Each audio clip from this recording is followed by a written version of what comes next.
Billionaire Victor Sterling gripped the armrest of first-class seat 1A, his tailored Brioni suit jacket discarded on the adjacent seat, his silk tie loosened, and sweat beading at his temples as his 6-month-old daughter Ava unleashed a scream that seemed to pierce the very hull of the aircraft.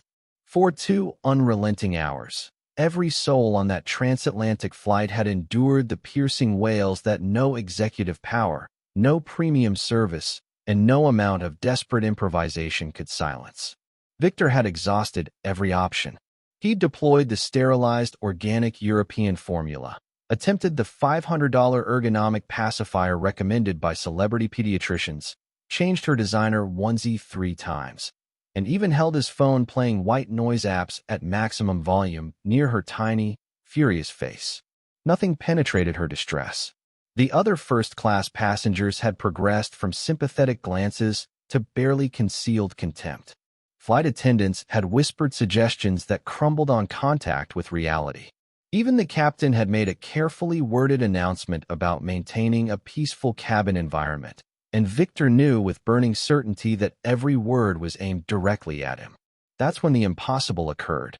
A young black boy, no older than 12, emerged from behind the economy curtain, his faded blue t-shirt clean but obviously worn thin, his sneakers scuffed from hard use. Without hesitation or preamble, Jaden Brooks stepped directly into Victor's personal space and extended his hand toward the shrieking infant. "She needs something different, sir," he said softly, his calm young voice somehow audible beneath Ava's relentless cries. Victor Sterling had built his empire on the principle that everything could be optimized, quantified, and controlled. At 42, he commanded a venture capital firm worth $3 billion, sat on the boards of 7 Fortune 500 companies, and had personally engineered 12 successful exits that had minted fortunes for everyone involved. His calendar was blocked in 15-minute increments. His emails were answered within the hour. His meetings began precisely on time and ended when he determined they should end, never a moment later. He measured his life in efficiency gains and compound returns, and he had never, not once, encountered a problem that couldn't be solved with the right application of resources, logic, and unwavering focus. The flight to London was supposed to be another controllable variable in a meticulously planned week. He was bringing Ava to the Global Tech Summit, where he would keynote on disruptive innovation while his assistant managed the baby in the hotel suite. It was a calculated risk, flying with an infant, but Victor had run the numbers. A 6-month-old should sleep most of the flight. The premium bassinet attachment in first class was rated the best in the industry. He had packed every recommended item, cross-referenced against 3 separate parenting blogs run by actual pediatricians. The journey was meant to demonstrate what he'd been telling himself since Ava's mother had left when the baby was 2 weeks old, that he could handle fatherhood the same way he handled hostile takeovers and market disruptions, with preparation, resources, and absolute control. Ava's first whimper began 20 minutes after takeoff, right when Victor had opened his laptop to review the pitch deck for a promising biotech startup. He barely glanced up. Babies cried. This was documented. He reached for the bottle he'd prepared, the one with the precisely warmed organic formula that cost $40 per container. Ava turned her head away, and the whimper escalated into a full cry. Victor tried the pacifier next, the Swedish-designed one that had won international awards for its orthodontic benefits. Ava spat it out. The crying intensified, becoming sharper, more insistent. He could feel the attention of the cabin beginning to shift toward him. The woman across the aisle looked up from her magazine. The businessman 2 rows ahead turned slightly in his seat. Victor stood, lifting Ava with the careful precision the online videos had demonstrated, supporting her head, keeping her secure against his chest. He began walking the aisle, bouncing gently, using the rhythm he'd read was supposed to mimic the womb. The crying continued, now accompanied by flailing fists that caught his collar, his chin, his ear. He walked past the galley, past the lavatories, then back again. Nothing changed. If anything, Ava's distress seemed to feed on itself, growing louder, more desperate. Back at his seat, Victor deployed the Noise Machine app on his phone, the one with 16,000 five-star reviews. He held it near Ava's ear. She screamed louder. He tried the motion sickness band the flight attendant had suggested. He adjusted the cabin air vent. He changed her diaper for the second time, discovering it was completely dry. He attempted another bottle. She refused it violently, her tiny body arching away from him with surprising strength. An hour passed, then 90 minutes. Victor's shirt was soaked through with sweat. His throat was tight. Around him, the first-class cabin had transformed from a sanctuary of privilege into a pressure chamber of judgment. Every failed attempt felt like a quarterly earnings call where the numbers came in wrong. Except this time, there was no spreadsheet to adjust, no market condition to blame, no strategy to pivot toward. There was only his daughter, screaming, and his complete, terrifying inability to do the one thing that should have been simple: make her stop. Ava's screams reached a new register that Victor didn't know was possible from such a small body. It was no longer crying in any conventional sense. It was a sustained, piercing shriek that seemed to vibrate through the cabin walls, a sound so acute that it bypassed rational thought and triggered something primal in everyone who heard it. Victor watched in horror as passengers began removing their headphones, their noise-canceling technology utterly defeated. A man in seat 3C pressed his palms against his temples. The woman who had been working on her laptop slammed it shut with barely controlled violence. Then came the announcement. The intercom crackled to life, and Captain Morrison's voice filled the cabin with that particular tone of forced pleasantness that barely concealed frustration. Ladies and gentlemen, we understand that travel with infants can be challenging. We ask for everyone's patience and understanding during the flight. Our crew is here to assist in any way possible to ensure all passengers have a comfortable journey to London. We appreciate your cooperation. The words landed on Victor like a physical blow. The announcement wasn't about turbulence or flight time. It was about him, about his failure, about the fact that he, Victor Sterling, who had once convinced a room full of skeptical investors to commit $200 million to an unproven technology, could not calm his own child. The captain had essentially broadcast his inadequacy to everyone on board. The curtain separating first class from economy twitched, then parted. Faces appeared in the gap. A teenage girl with headphones around her neck, her expression one of disbelief. An older man craning his neck to identify the source of the chaos. A mother holding a sleeping toddler, her face a mixture of sympathy and relief that it wasn't her child causing the disturbance. More faces crowded behind them, a gallery of witnesses to his humiliation. Victor could feel their eyes cataloging everything. His expensive suit, his first-class seat, his obvious wealth, and his equally obvious impotence in the face of a crying baby. Someone in economy said something Victor couldn't quite hear, but the tone was clear. Laughter followed. Not cruel, exactly, but not kind either. The laughter of people who had paid a fraction of what he'd paid for his ticket and were now getting a front-row seat to a billionaire's meltdown. The curtain fell back, but the damage was done. They were talking about him back there, probably taking videos. By tomorrow, he could be a viral sensation. Billionaire can't handle his own baby. The flight attendant approached again, the same one who had offered suggestions twice before. Her name tag read Sarah. She wore her professional smile like armor, but Victor could see the wariness in her eyes. Mr. Sterling, perhaps if we tried. We've tried everything. Victor snapped, his voice coming out sharper and louder than he intended. Several passengers looked over. Don't you think if there was something else to try, I would have tried it by now? Do you think I want this? Do you think I'm choosing to let her scream? Sarah took a half step back, her smile faltering. Sir, I don't need suggestions. I need solutions. Isn't that what I'm paying for? Premium service? Where's the premium in this? He gestured wildly at Ava, who continued to wail in his arms, her face red and streaked with tears. The cabin had gone silent except for Ava's cries. Every passenger in first class was now openly staring. Victor realized, with a sickening clarity, that he'd just berated a flight attendant in front of dozens of witnesses. He'd become that passenger, the entitled one. The one people would tell stories about for years. The businessman who thought his money should be able to buy silence from an infant. Sarah nodded once, her professional mask slipping back into place. Of course, Mr. Sterling. I'll give you some space. She retreated down the aisle, her spine rigid. Victor looked down at Ava, her tiny face contorted in misery, and felt something inside him crack.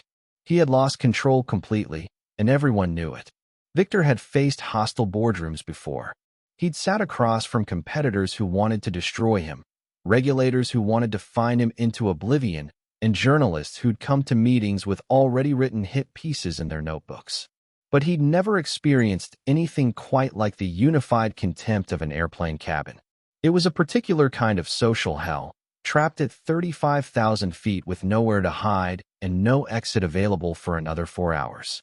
He forced himself to look up from Ava, to actually see what he'd created.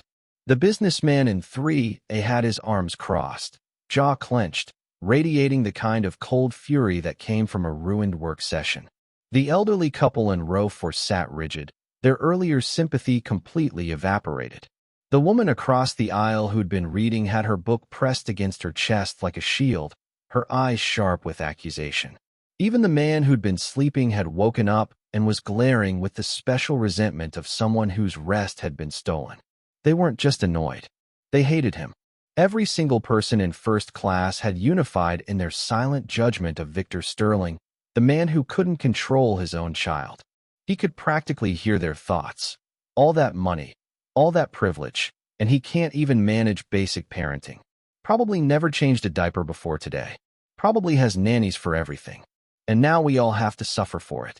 Victor's gaze swept past the first-class cabin toward the galley area where flight attendants normally congregated. That's when he saw the boy. He was standing just at the edge of the economy curtain, maybe 12 years old, wearing a faded blue t-shirt that had been washed so many times the color had gone soft. His sneakers were scuffed, held together at one sole with what looked like careful stitching. A backpack sat at his feet, covered in patches that seemed homemade rather than decorative. But it was the boy's face that stopped Victor's scanning. Where every other passenger wore expressions ranging from irritation to outright hostility, this boy's face held something entirely different. His dark eyes were fixed on Ava, and there was no judgment there, no annoyance, no barely suppressed rage. Instead, Victor saw concern. Real, genuine concern. The boy was watching the crying baby the way someone watches a wounded animal, with instinctive sympathy and a clear desire to help. The boy's hands were clasped in front of him, and he shifted his weight slightly, as if he wanted to move forward but wasn't sure if he should. There was a gentleness in his posture that made Victor's chest tighten.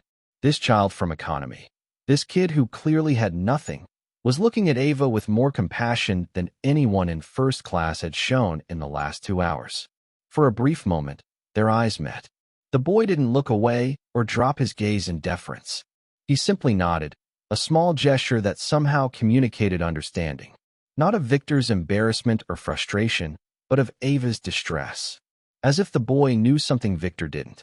Then Ava's next scream shattered the moment, and Victor had to look away.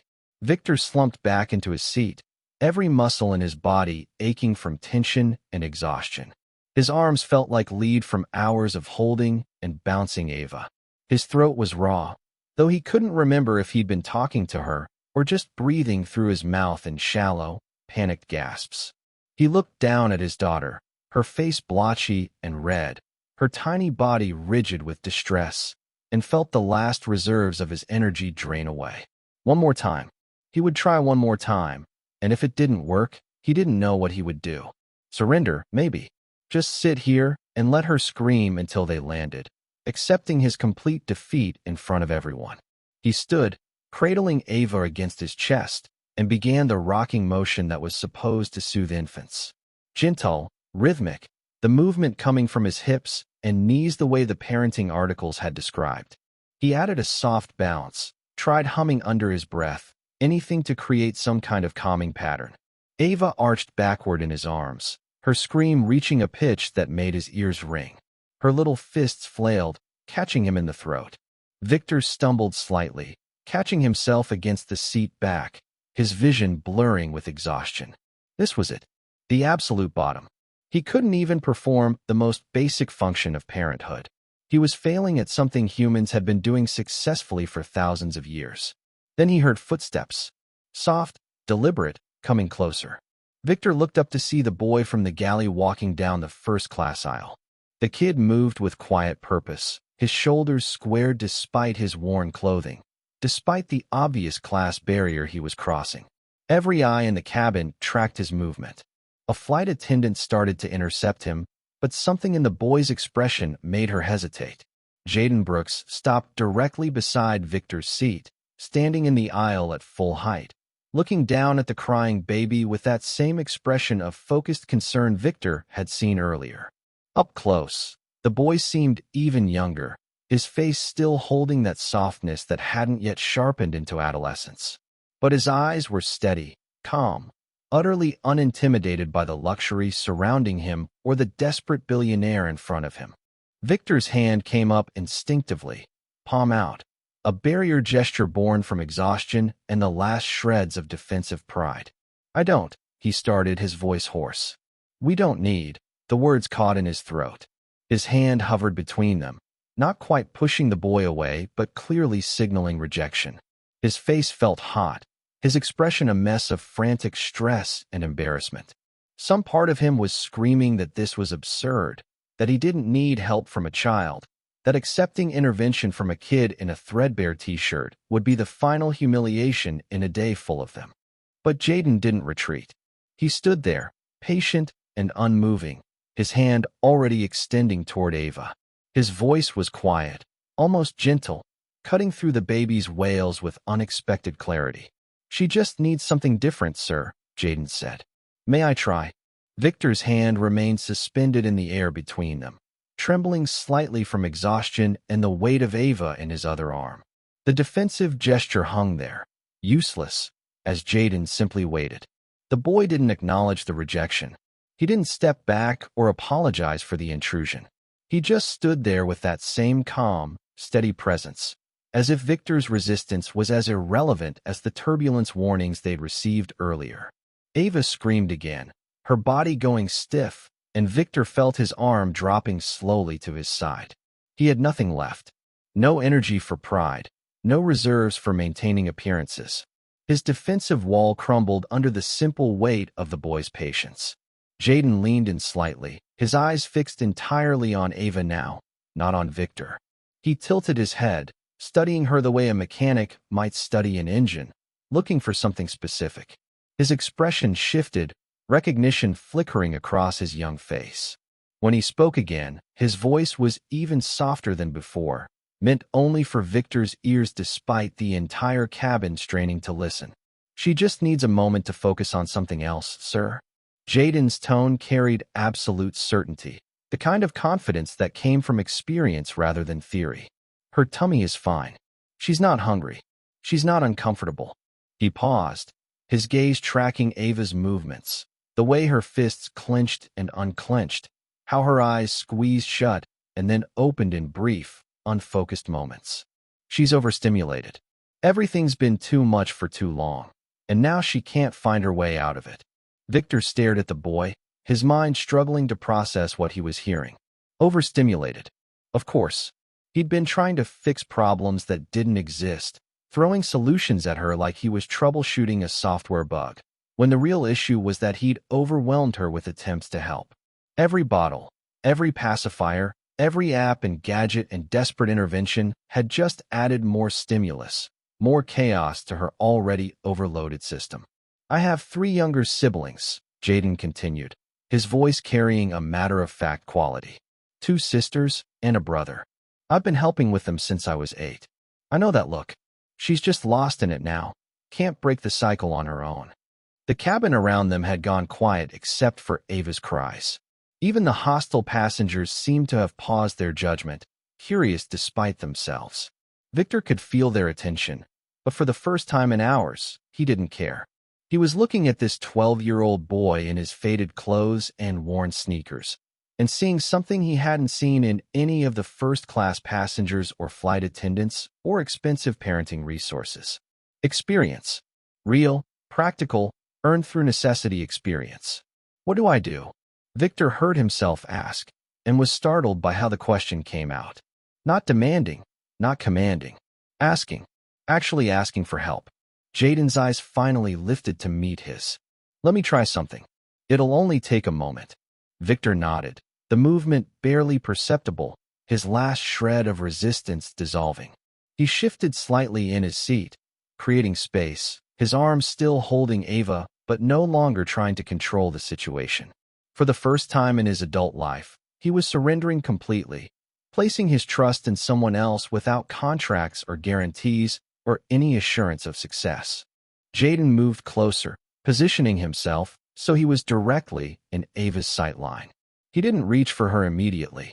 Instead, he began a soft, rhythmic pattern with his fingers against the leather armrest, a gentle tap-tap pause, tap-tap pause.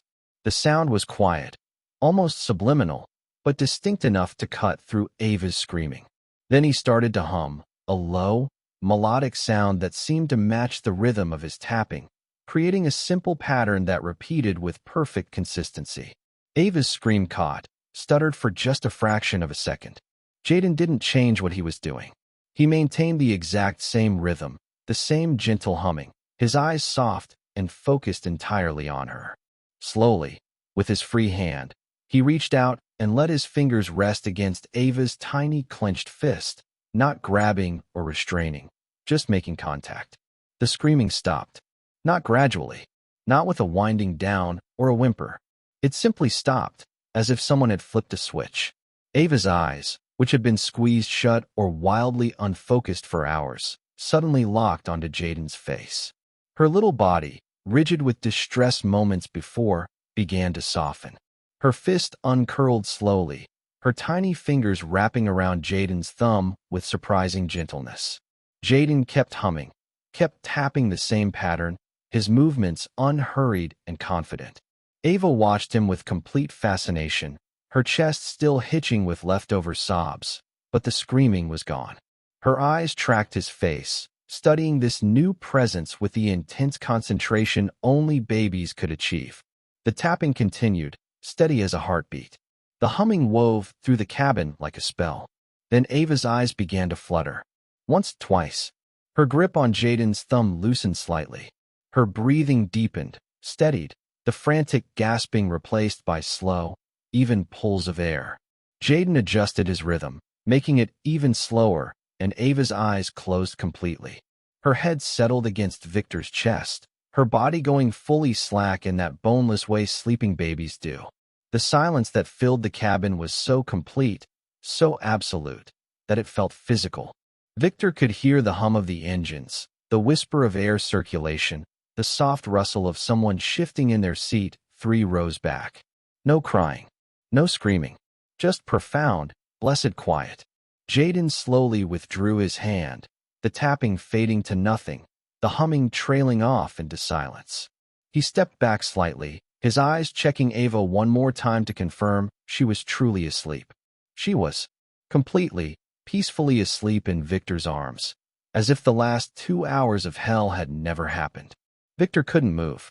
He sat frozen in his seat, staring at Jaden, then down at Ava's peaceful face, then back at Jaden. His heart hammered against his ribs with an intensity that made his chest ache.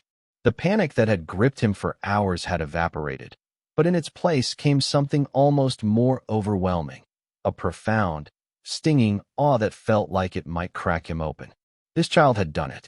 This 12-year-old boy in a faded t-shirt and patched sneakers had walked into first class and solved in 30 seconds what Victor's entire fortune, his influence, his decades of problem-solving expertise, and every resource at his disposal had failed to accomplish in 2 agonizing hours.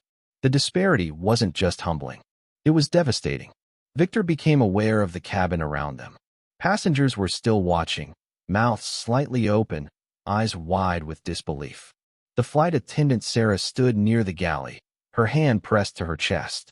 Someone in row 5 was whispering to their seatmate. The businessman in 3A had actually leaned into the aisle to get a better view. They were all witnessing this, documenting his failure and this boy's impossible success. He needed them gone. He needed this moment to not be a spectacle. "Thank you all for your patience," Victor said, his voice rough but carrying enough authority to cut through the murmuring. He didn't look at any of them, keeping his eyes on Jaden. "Everything's fine now. Please, return to your activities." It wasn't a request. The tone he used was the one that closed board meetings, that signaled the discussion was over. The passengers began to settle back reluctantly, stealing glances but returning to their screens and books. Sarah nodded and retreated toward the galley, though Victor could see her watching from the corner of his eye. The economy curtain, which had been partially open with curious faces peering through, fell closed. Within moments, the attention had dissipated, leaving just Victor in his seat, Ava sleeping peacefully in his arms, and Jaden standing in the aisle. Victor looked up at the boy and felt his throat tighten. Words seemed inadequate, insulting even. How did you thank someone for exposing the fundamental inadequacy of everything you'd built your life on? How did you express gratitude to someone who just demonstrated that kindness and intuition mattered more than billions of dollars? "I don't," Victor started, then stopped. His voice cracked slightly. "I've been trying for 2 hours. 2 hours. I have resources, connections, I can." He shook his head, the sentences fragmenting. "And you just..." He gestured helplessly at Ava's sleeping form. Jaden's expression remained gentle, understanding without a trace of superiority or judgment. "She just needed someone who wasn't scared," he said quietly. "Babies feel everything. She could feel you were afraid." The words hit Victor like a physical blow. Because they were true. He had been terrified. Victor gestured to the empty seat beside him, the one where his jacket lay crumpled. "Please, sit with me for a moment." Jaden glanced back toward economy, hesitation crossing his face for the first time. "I'm not supposed to be in first class. My ticket." "I don't care about your ticket," Victor said, and he meant it. "Please." Jaden sat carefully on the edge of the seat, his posture suggesting he might need to leave quickly. He kept his worn backpack on his lap like a shield.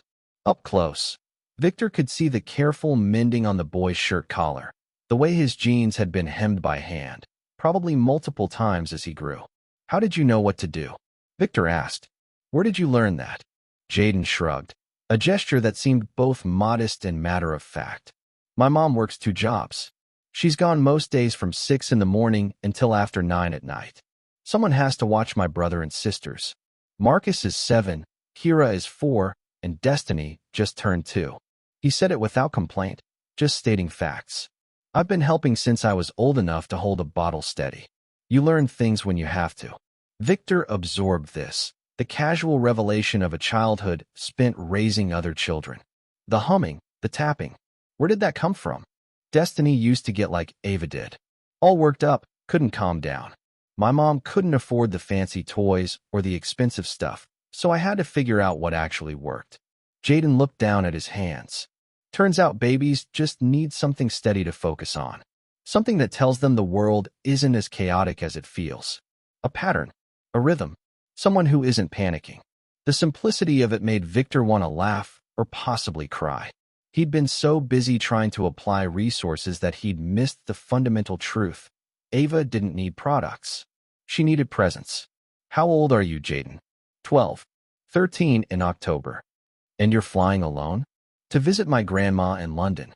She paid for the ticket. Economy was all we could afford, and even that took her months to save for." Victor looked down at Ava, still sleeping peacefully, then back at Jaden. A thought was forming, something that felt different from his usual business calculations. Not a transaction, not networking, something else entirely. "You taught me more about my daughter in 1 minute than I learned in 6 months, Victor said slowly. "I owe you more than cash." He paused, choosing his words carefully. "What are your plans for school?" "For after school?" Jaden's expression became guarded. "Public school in my neighborhood. It's okay. After that, I don't know. Probably work, help my mom with the bills." What if there was another option? Victor leaned forward slightly. "A good school. College. Not as payment for what you did today, but because someone with your intuition, your capability, deserves the chance to develop it." The plane touched down at Heathrow just after dawn, the landing so smooth that Ava didn't even stir. Victor had spent the remaining hours of the flight talking with Jaden, learning about his family, his neighborhood, his quiet dreams of maybe becoming a teacher someday, if the money ever worked out. They'd exchanged contact information, and Victor had already sent 3 emails from his phone. One to his lawyer about setting up an education trust, one to his assistant about arranging proper accommodations for Jaden's grandmother, and one to a headmaster he knew at a prestigious London prep school that had a renowned scholarship program. But he'd done it quietly, without fanfare, checking with Jaden before each step, not imposing, not steamrolling, actually asking what the boy and his family needed. As passengers began gathering their belongings, Victor stood carefully, Ava still asleep against his shoulder. Jaden rose too, slinging his patched backpack over one shoulder. They walked together down the aisle, and Victor noticed the looks from the first-class passengers had changed. The hostility was gone, replaced by something that looked almost like respect. Or maybe just confusion at seeing a billionaire treating an economy-class kid like an equal. At the gate, Victor arranged for a car service to take Jaden to his grandmother's flat, refusing to hear any objections. "You gave me something invaluable today," he said simply. "Let me do this." He wrote his personal cell number on the back of his business card, something he never did. "Call me if you need anything during your visit. And when you're back home, we'll talk more about school options." Jaden nodded, tucking the card carefully into his pocket. "Thank you, Mr. Sterling." He glanced at Ava one more time, a small smile crossing his face. "Take care of her. She's a good baby. Just needed someone to not be afraid." They shook hands, and then Jaden disappeared into the crowd of travelers, his blue t-shirt visible for a moment before the morning rush swallowed him completely. Victor stood there, Ava warm and peaceful in his arms, and felt the full weight of the last few hours settle over him. He looked down at his daughter, really looked at her, not as a problem to solve or a responsibility to manage or a variable in his carefully calculated life. Just as Ava, his daughter, a tiny human who needed presence more than presence, calm more than control, connection more than capital. His phone buzzed with urgent emails. The tech summit started in 4 hours. His keynote was scheduled for tomorrow. There were meetings, negotiations, deals that needed his attention. The machinery of his empire waited for no one. Victor silenced his phone and adjusted Ava more comfortably against his chest. He walked toward ground transportation, his rumpled suit drawing curious glances, his usual commanding stride replaced by something gentler, more careful. He didn't look like a billionaire anymore. He looked like what he was, a father, humbled and transformed, carrying his sleeping daughter through an airport at dawn, finally understanding that the most important things in life couldn't be bought, controlled, or optimized. They could only be felt.